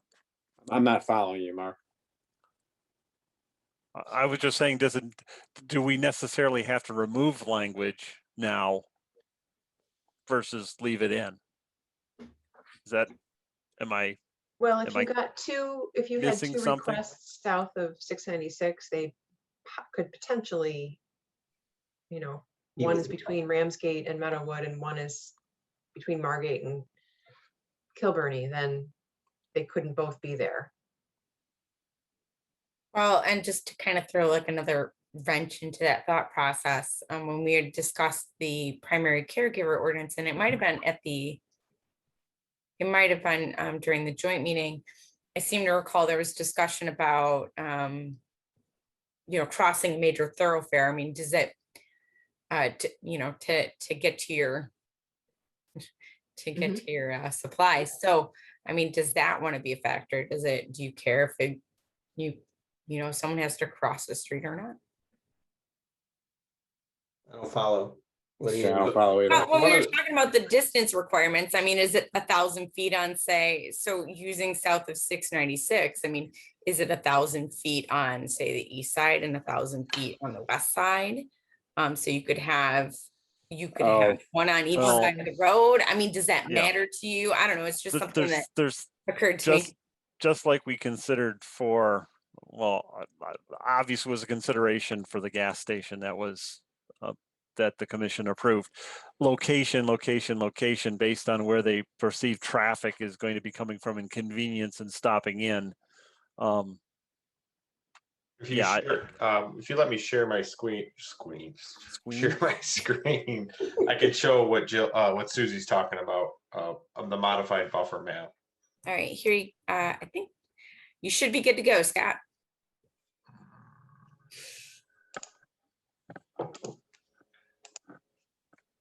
All right, so this modification was the 1,000-foot buffer, or 500 feet if there was a major thoroughfare or major road that separated it. So that would open up the west side of the downtown area, and it would also address what you were talking about, Bruce, with 696.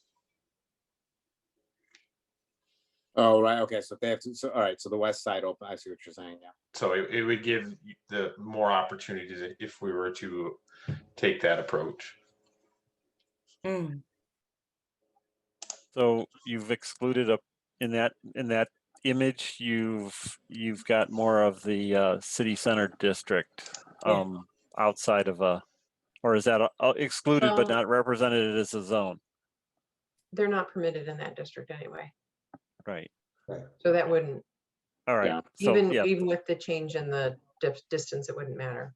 Well, I think it would. The MX districts that are adjacent to the downtown, it would open those up. A couple of spots, right? Yeah, it's probably. It could also, because we did a modified buffer from the shelter, it could be 500 feet from another provision or another retailer or another cannabis facility. Yeah. Yeah, I just think personally, I'm just in favor of not having with 2 licenses. I'm in favor of not having a distance requirement, just because, I mean, the buildings have to be available too. Right. So they have to be able to get buildings. The buildings, it could potentially be difficult, I think, Mhm. to locate two in there if we have that requirement. But again, if I agree with Jason as well, if we have more than two, then I think the requirement of distance should be, should be added. I liked what you proposed, Bruce, that, to add language in here that says, should the number of licensed retailers go above, be approved for above two or something like that, that there will be a 500-foot distance, a minimum 500-foot distance between the retailers, unless the city council approves otherwise. Right. Which maybe goes unsaid, right? Because it Right. can consider it and make changes to it, and with the planning commission's involvement. Yeah. I have one question related to this, and that's with regard to the separation or distance between. This is independent of provisioning centers, correct? So a provisioning center location isn't in any way covered in a manner where its location is, I say provisioning center, a care facility, relative, which is a separate in proximity to these facilities. You're talking about primary caregivers that might be operating in. Right. That there's no restriction which says, okay, primary care is here, and therefore there has to be a distance between that and this. And does that complicate anything, or are they completely separate? I would think that. I was just going to say, I mean, but the primary care ones aren't retail centers, so. Correct, and they're not retails. They also don't hold any license to operate either under MMFLA or MRTMA. So they would not be included under these definitions as they're currently written. They would not be included as a cannabis facility. Okay, I just wanted to make sure I got that on the table, or at least. Yeah. And what I'm hearing is that they don't impact each other. So. And then my last question that I had was had to do with what's on page 49. It talks about any application receiving less than 70% of possible points will automatically be denied license approval. Again, personally, I'd like to see that number higher, more like 80%. I want to make sure that any cannabis facility comes in here is really working to meet our requirements, and is scoring high, and is going to be a kind of a, lack of a better word, quality retail business. Was there a reason that 70 was chosen? Was it like language that's similar to other communities, or? I think it was similar to what I had seen in other communities.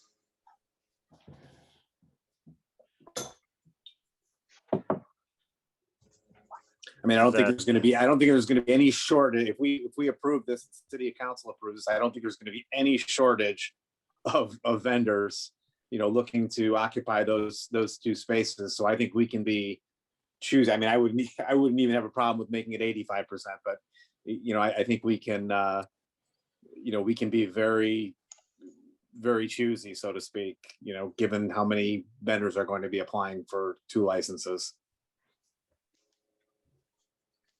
I agree. Let's be exceptional and require exceptional. I agree with that as well. So what number feels good to you? You think 85 is too high? Nope. I think 85. I don't either. That doesn't bother me. I mean, I guess what I would say is we set it at 85, and then turns out that all the applications that we received can't possibly achieve that number, then we need to revisit this decision, and we can. That's okay.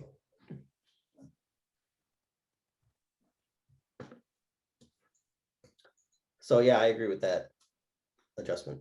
Okay. So there is, I'm gonna, excuse me for interrupting. There is a question will applicants have a chance to revise their application after feedback back? And if not, is that stated anywhere? I think there's an appeals process defined in this ordinance, isn't it? Yeah.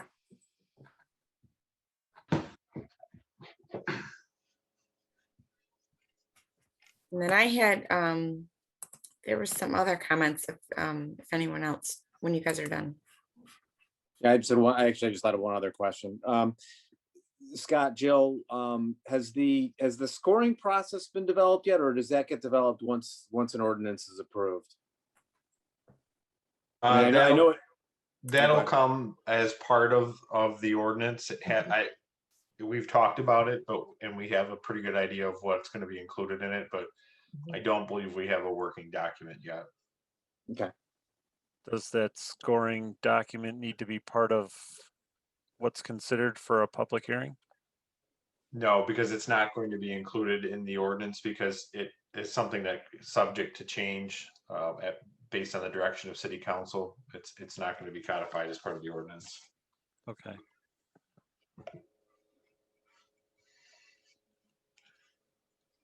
Yeah, I was just looking on page 56 and 57 of our packet is the appeals process defined, and the last two paragraphs kind of define what the appeals process is. If you're denied for any reason, then you can request an appeal, and the city council assigns a hearing officer. So there is that, and there's written statements that come into play here as well. So somebody who applied and got denied because of points could update their application and provide additional information that could adjust how their points are tallied. And then the last paragraph, letter D, is following the denial of a license of any subsequent appeal during the recommendation and issuance process, the city may move to recommend the application with the next highest number of merit points as determined in the application process. So there is, I guess, a concern I have around that, where it's like, if you've got applicant A who is kind of has higher point totals, but then they're denied because they don't reach the 85% number. If there's no other applicants that have reached the 85% number, I guess it's not an issue. There just aren't any qualified applicants at that point, right? Mhm. Okay, I just talked myself off the ledge. Thank you. Or, yeah. Good.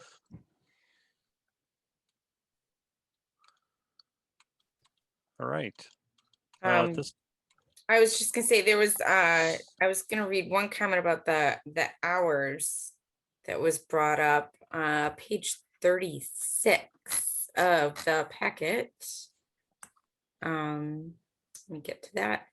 Page 36 of the packet says it's closed from 8 p.m. to 8 a.m. and there was just a question as to why those why isn't it open until 11 like other businesses in the city. Yeah, that kind of passed through my mind too. Not enough to make me ask a question about it, but it did make me say, oh, that's interesting. Or is it an attempt to, in some manner, control a perception of, I guess, I don't want to say quality, but it's not really the right word, but just a manner of controlling the operation of the business and maybe a perception associated with, I don't know, greater risks. Yeah, I guess the immediate thought that I have on that is, well, how is it any different from, alcohol that's allowed to be open till 11? Okay, we have another question. Can I go back to that though? Is there go back to consensus that. that we're removing that? Where did it come from, the 8 p.m. to 8 a.m. language in the first place? Was that I think it was something that we had suggested early on as an option, and you kept it. So it's something that some communities are doing to limit the hours of operation, limit evening hours. So it's not a hangout, if it Yeah, could be considered that. right. But if you are in agreement that it can be consistent with the rest of the zoning ordinance, which is I think 7 a.m. 7 to and 11 11. p.m., then we can just take that section out. I'd support that. I don't see why we Remove should that. treat Okay. the hours of operation for a cannabis retail facility any different than a liquor store or any other store. And we have another question in the chat, which I think goes back to the scoring criteria, but how will the city determine a tiebreaker for this, again, for the scoring? And then we have another one asking if we would consider adding language regarding community benefits to the scoring criteria. Didn't we put that in there? I thought we talked about that. That was, Yeah, that the community benefit will be a component of the scoring criteria, and tiebreaker ties among applicants are resolved through a blind lottery drawing to determine which applicant receives approval. That language is on page 49 of the packet. Thank you.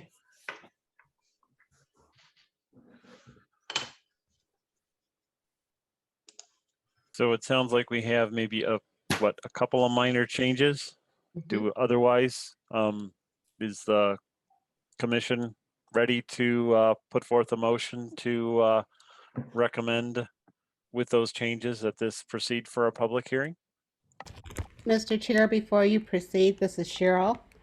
And I wanted to ask if language has already been included relative to community benefits being part of the criteria for the scoring. Yeah, Scott just mentioned it's Yeah, already- that definitely will be part of the scoring. Part of the application process. Yeah. Okay. And then just a minor correction, sometimes it's referred to as city administrator and sometimes city manager. Yes, we'll make those changes. All right, thank you.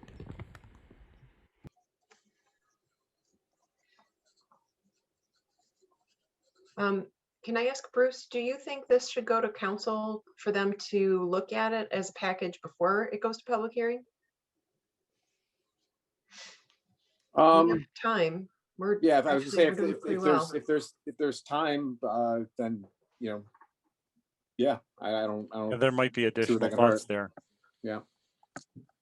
Rather than having the public hearing and then sending it to council, they may have changes if they're substantial enough to warrant a second public hearing. It just seems like. Yeah, seems like less risk to send it to council to review. Yeah. Okay.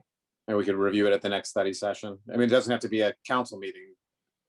It can be a study session, right, Scott? I think so, yeah. Correct. Yeah, I'm just looking at the date, so I don't think we would have time Oh, to no. get it published Mm. and be able to be on the May 18th, because the study session is the 13th. Notices would go out on the 6th. I'm sorry, the 3rd and the 6th. Wait, if we had it.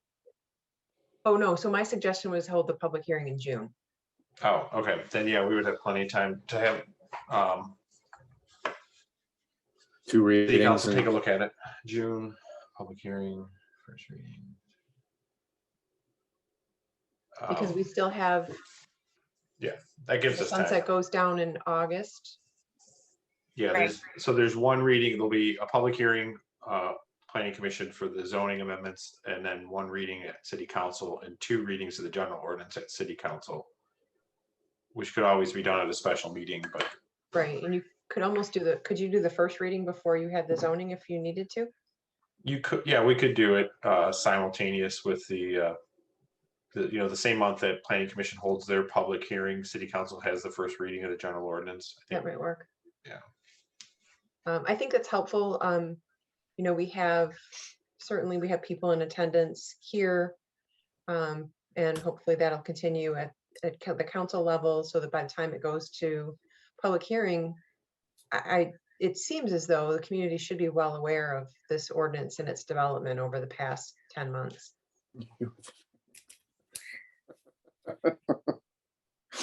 Right? I can't believe you just made him speechless. Well, no, I and I'm not really not trying to be facetious. I am saying that I think this is a helpful step in the process to encourage people to be aware of it and more chances to see it before the public hearing when. It's another touch point. Right. Okay, so can we talk about those dates again real quick? So study session on May 3rd, right? For council to discuss. And then possible public hearing at the planning commission in June, right? Right, we were suggesting public hearing June 15th, if that's the motion. And then first and second readings at the subsequent council meetings, right? I think first reading would be at the June regular council meeting, which I know Cheryl already sent me the invite, probably. I think it's the 21st. Okay. Also, we could, so I like that because if council has things that they would like the planning commission to discuss, we can still do that on May 18th. Okay.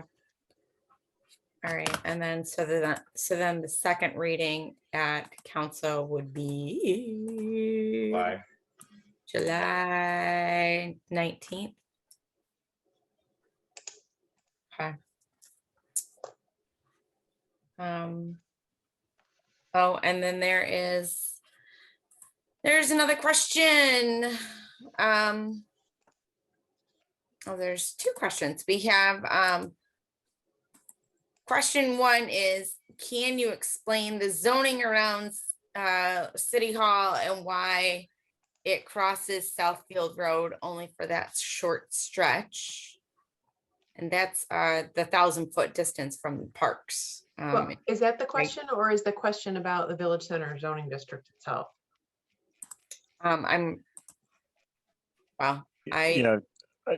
I wondered if they were referring to Scott's map versus the map that was in here, or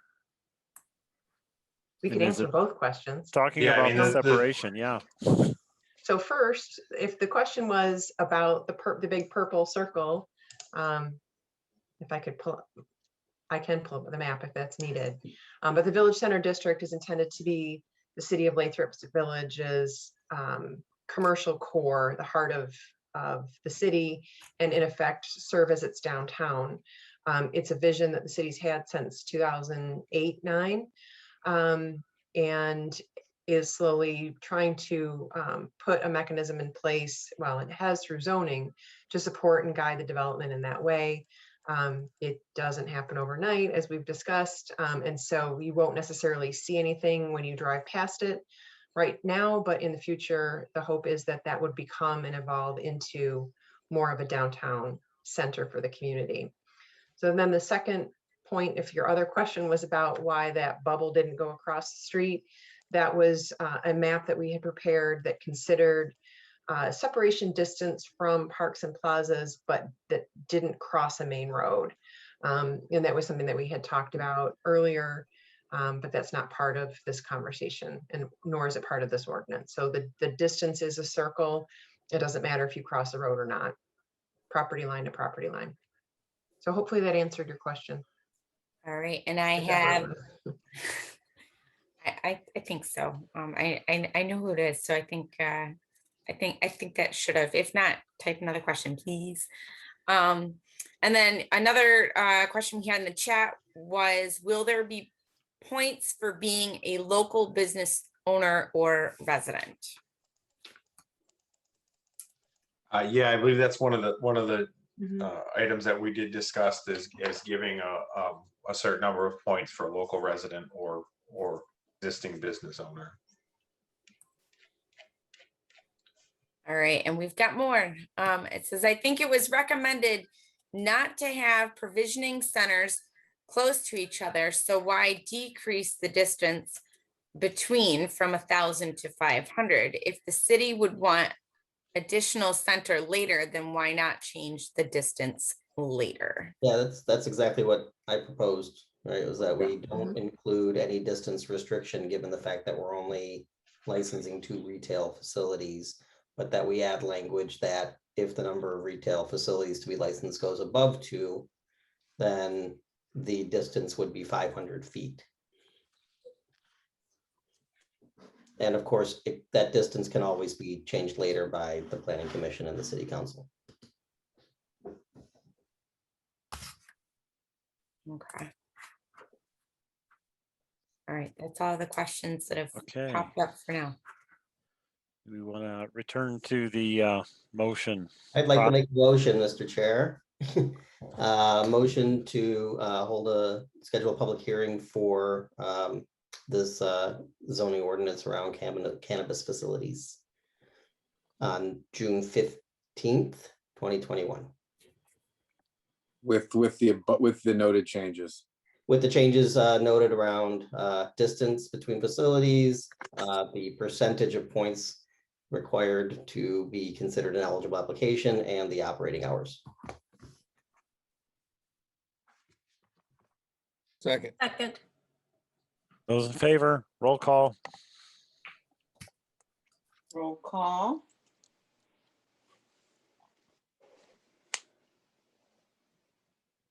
Board Member Stansberry, Yes. Board Member Thompson, Yes. Board Member Hammond, Yes. Board Member Julieza, Aye. Board Member Cantor, Yes. and Chair Pietrowski. Yes. Motion carried.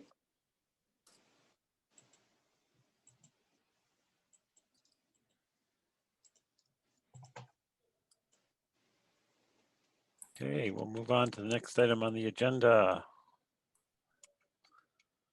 which is other matters for discussion. Anything from One anyone quick on the? Am I on mute or am I talking? No, I've got one. No, you're good.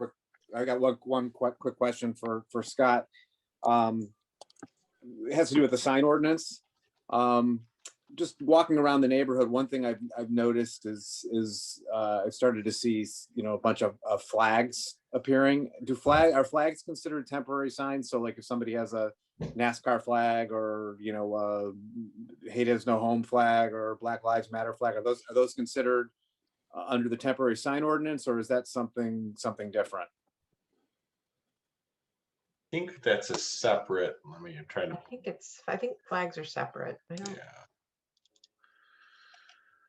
Yeah, I was just out walking yesterday, saw a bunch of flags, and I realized I had seen a bunch earlier as well, and started wondering, well, how does that apply to the sign ordinance? yeah, I don't think we require any sort of permits or regulation on flags.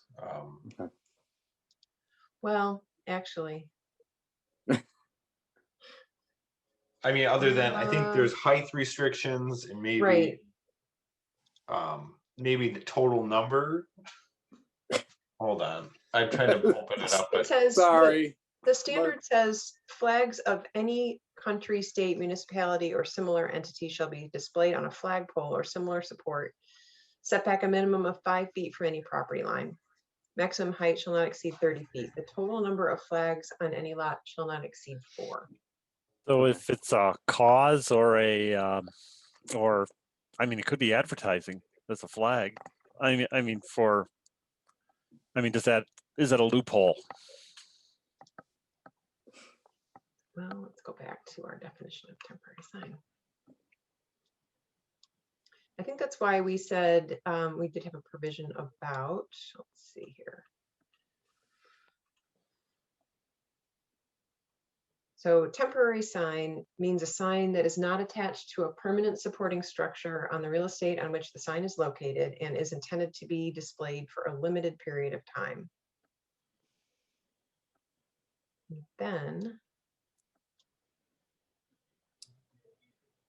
we say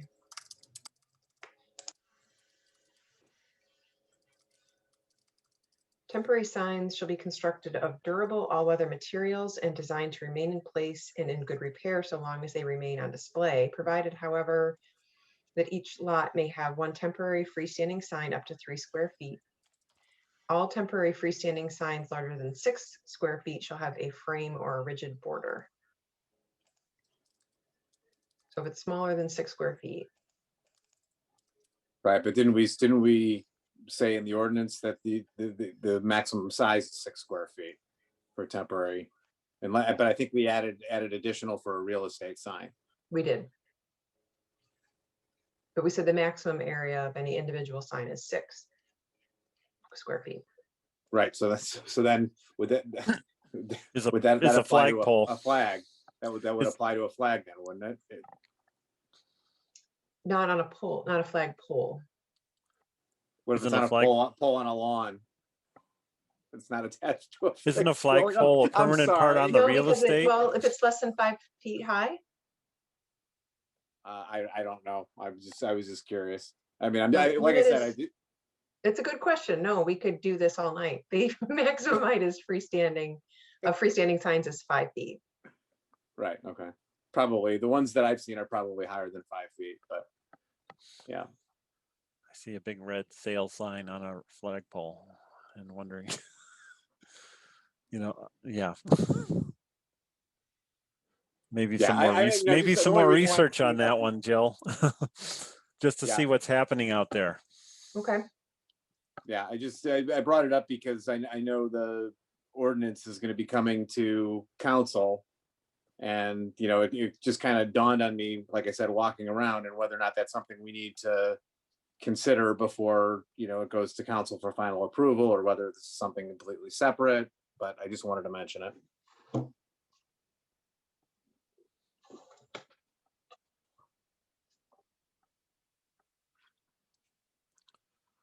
Okay.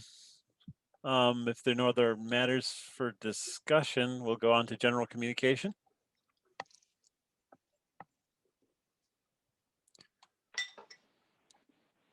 Susie, you want to start this off?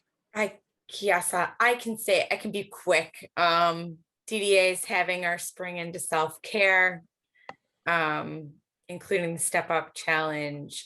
Please patron our health and wellness businesses. Are having a raffle as well. You can drop receipts from your purchases into a little box at City Hall. Or you can email Corey Dahl, and we'll be doing that. And we have a whole lot of events coming up: a spring roll planting party, more corridor cleanups. It's going to be amazing. So I'm going to leave it at that, though. Earth Day is this Saturday.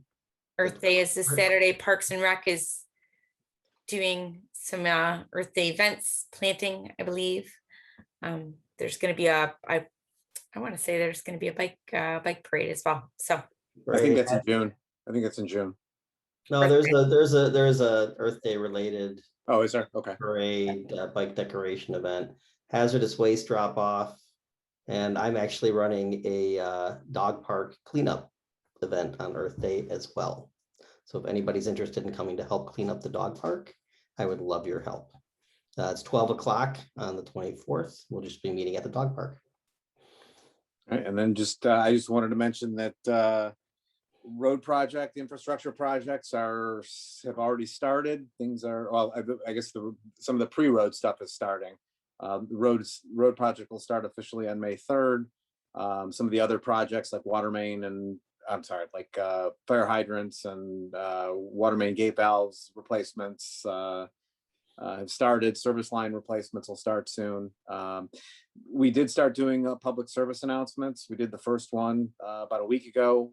It's on the infrastructure homepage. So if anybody wants to know what projects are taking place, what are the projects, what are some of the issues and inconveniences that are going to come up because of those projects, and how those inconveniences will be mitigated, it's all in the video.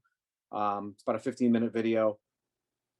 So suggest that people watch it. And then just my standard message to anybody who might be watching, we need you to do your self identification of the material of your water pipe where it enters the house and goes into the water meter.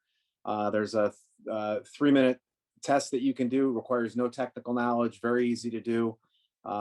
It's a state mandate that every home has to have their material identified where it comes into the house. We don't want to send somebody into your house to do it because A, it costs the city money, and B, we have a global pandemic and we don't really want people coming into other people's houses when we can avoid it. So We ask that you do that process, which again, very easy, takes a few minutes. Directions are on the city website on the main page in the news section. So please do that if you haven't already. Quick question, Bruce. Yeah. Related to the outdoor secondary, I mean, obviously we report based on our ability to identify based on the instructions, but also if there is going to be an outside survey or digging or anything of that sort, what's the advance notification on something like that? Or do we know that schedule? Yep. So initially, the state mandate was that every home in the city had to be checked. So basically, for 18 inches of pipe going into the stop box and then going out of the stop box to the home had to be visually inspected. And that stop box is 5 feet underground, so it required excavation in everybody's front yard. Eagle, formerly the DNR, has changed their approach. And without getting into all the details, based on our size as a city, we're required to do about, I think it's a little over 300 homes. We decided to do 350. And those homes have to be chosen in a completely randomized basis. And there's rules and guidelines on how to do that random selection. We've already done that. All 350 homes have been identified and platted out. That's going to happen this summer. And as far as the notification, I think Cheryl's on the call. I think actually, Susie, you're right there. I think letters were going to go out, next week or real soon? Soon. I've been in a writing hole for like 2 Right. weeks. I keep writing letters. I'm just writing notification letters all the time. I apologize. That's all right. It has to get done. It'll be easier next year. Yeah. Those are going to go out by the end of the month, very first week in May. Those random excavations, I believe, are going to start mid-May. So soon they're going to go out soon. I think, and correct me if I'm wrong, Susie, but I think they'll be focusing the first excavations on those streets that are going to be repaved this summer so that they can get that done and out of the way so that they're not in the way of the construction. So all these things are very highly coordinated, and we're trying to get all the things on the fire hydrants, the gate valves, the stop box inspections, all those things out of the way for those roads that are going to be reconstructed this summer. And I should also mention, because if anybody's watching, I know the question will come up, so it'll save people an email. If there is, there will be lawn damage when we do the excavation. There could potentially be sidewalk damage because those stop boxes in some cases are located right up against the sidewalk. If any of that occurs, the city will be replacing this or repairing the sidewalk at no cost to the resident. The landscaping will also be repaired at no cost to the resident. Thank you, Bruce. Yep. Anything from Jill or Scott? You heard enough from us tonight. Okay. All right. I think everyone's ready for the next item on the agenda. I would like to make a motion, Mr. Chair, to adjourn this meeting. Second. Those in favor? I think that's all of us. Yeah. All right. Have a good night, everybody. Thanks, Yeah. everybody. Have a good night, everyone. Right. Bye.